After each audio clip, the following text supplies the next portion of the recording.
Pretty much my whole entire life I've been addicted to drugs. It's amazing what you can fit in a syringe. A couple Harleys, a couple houses, a couple duplexes, and a couple families. All fit right into a syringe.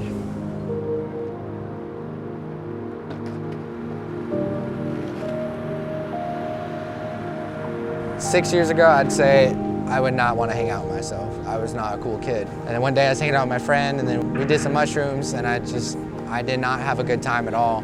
And that next day after that, I was just all of a sudden super anxious and super down, was heavy in my thoughts, and I've never been that low in my life. The last time that I overdosed and I woke up and saw the paramedics was the last time I decided to use any kind of drugs. But that wasn't good enough. Quitting drugs wasn't the key, you know. My life was still miserable while I was homeless. DCF took my 2 children.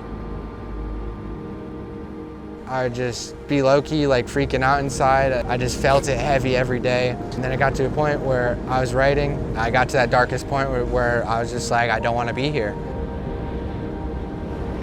I couldn't stop crying. Everything bad was happening, and I was in dire need of something to happen in my life. And I needed prayer. I knew that I had to surrender to God. The last words from Jesus that are found in Scripture are in Acts 1:8. You will receive power when the Holy Spirit comes upon you, and you will be my witnesses in Jerusalem, in all of Judea and Samaria, and to the ends of the earth.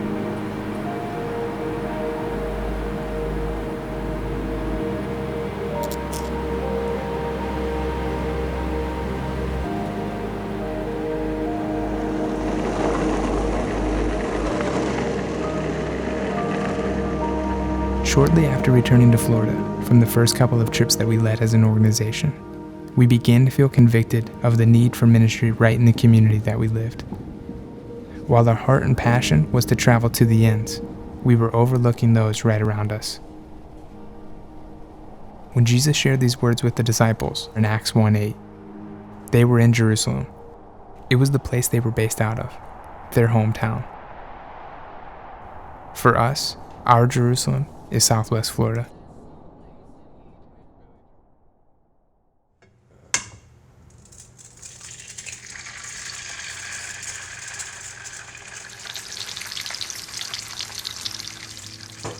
When we opened the shop downtown Fort Myers, we found a big need for the homeless community.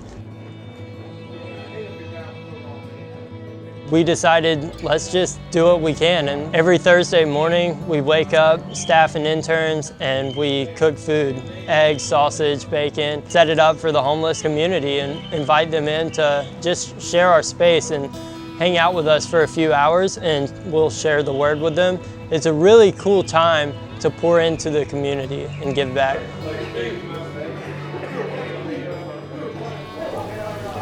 The House of Right Nature is the headquarters for all of the work we do. It's our office space as well as the coffee shop. In the office, that's where we do all of our planning, figuring out what contests we're going to do, the mission trips that will be held that year in order to do the work that we want to do overseas.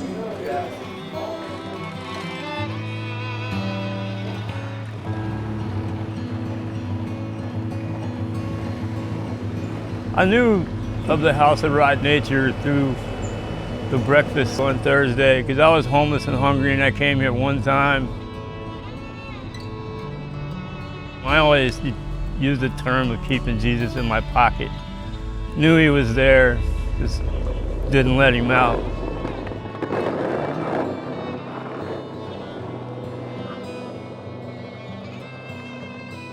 Because of the act of prayer here, I knew that I could get somebody to pray for me, and I was wanting to cry, wanting to die. The thought of wanting to use drugs again made me come back into right nature.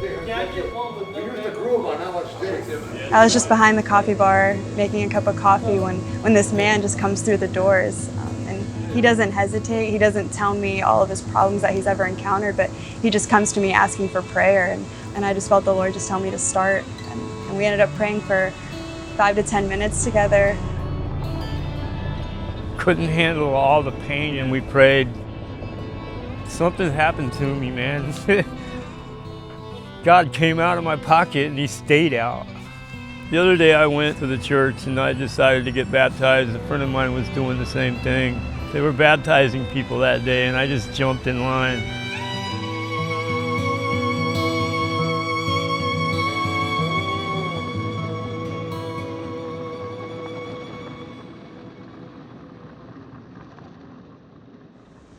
Action sports is huge in Southwest Florida. There's tons of skate parks, wakeboard parks, beaches. You know, there's places to surf, skate, wakeboard.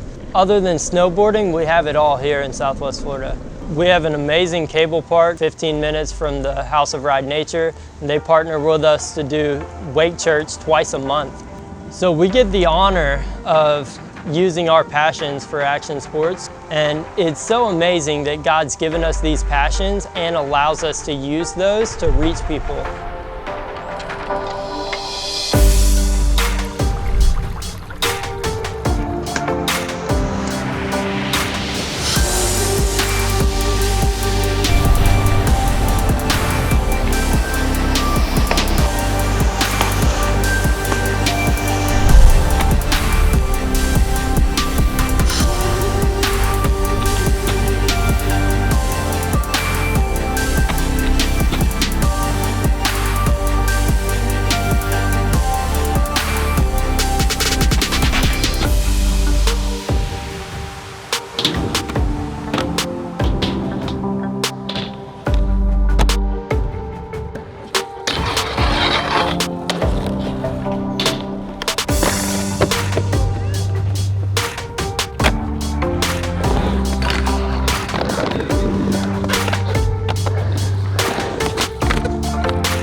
Nearly 10 years ago, after reading this passage in Acts and understanding the call to not only equip leaders and share the gospel around the world, but to also make disciples right where we live, we began leading a Bible study at one of our local skate parks.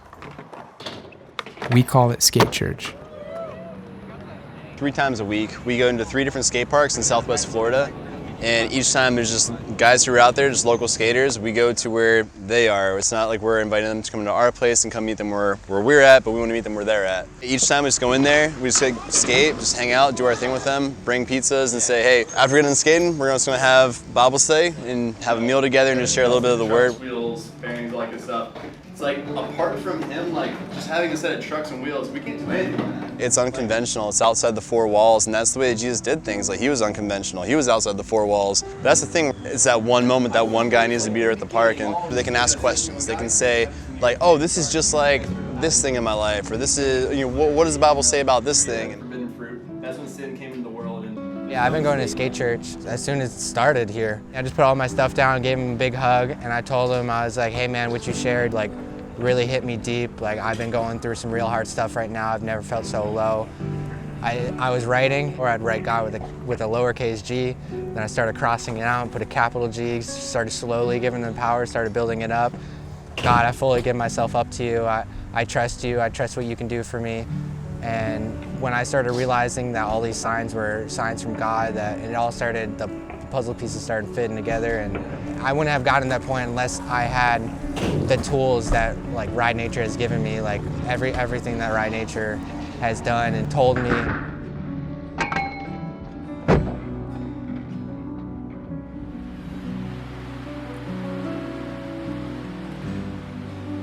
Well, ever since I came into Ride Nature, I got reintroduced to Jesus here, and I feel like I belong here, and I want to continue coming back here. Some of the most awesome people I've ever met in my life. The relationship between me and my kids is awesome. I'm there every day now. Jesus came back out of my pocket again, you know, and then from that day on, I refused to put him back in there again. The harvest is plentiful, and the workers are few. But thankfully, Jesus has promised to provide us the power and strength through his Spirit to do the work that he calls us to. Our witness of him starts where we live and spreads from there.